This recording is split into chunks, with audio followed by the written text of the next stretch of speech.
ফিলিস্তিনের চরম দুর্দিনেও ঘুম ভাঙছে না আরব নেতাদের।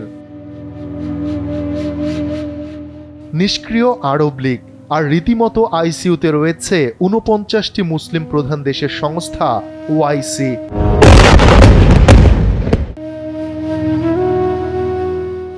একই অবস্থা জাতিসংঘেরও। ইসরায়েলের রক্তচক্ষু আর যুক্তরাষ্ট্রের ভেটো ক্ষমতার কারণে রীতিমতো নখ দন্তহীন বাঘে পরিণত হয়েছে বিশ্ব সংস্থাটি।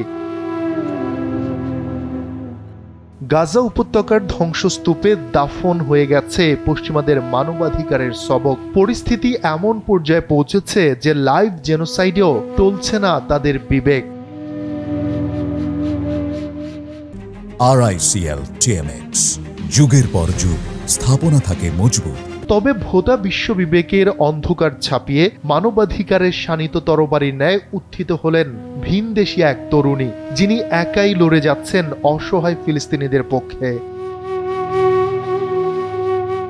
গ্লোবাল সুমুদ ফ্লোটিলায় চড়ে গাজা উপকূলে যাত্রা করে আলোচনায় অনেক মানবাধিকার কর্মী। তাদেরই একজন সুইডিশ অধিকার কর্মী গ্রেটা থুনবার্গ। গ্রেটা এবারই প্রথম নন, গেল জুনেও মানবিক সহায়তা নিয়ে মেডলিন নামের নৌবহরে চড়ে গাজার উদ্দেশ্যে গিয়েছিলেন তিনি, কিন্তু সেবারও তাকে আটক করেছিল ইসরায়েলি সেনারা।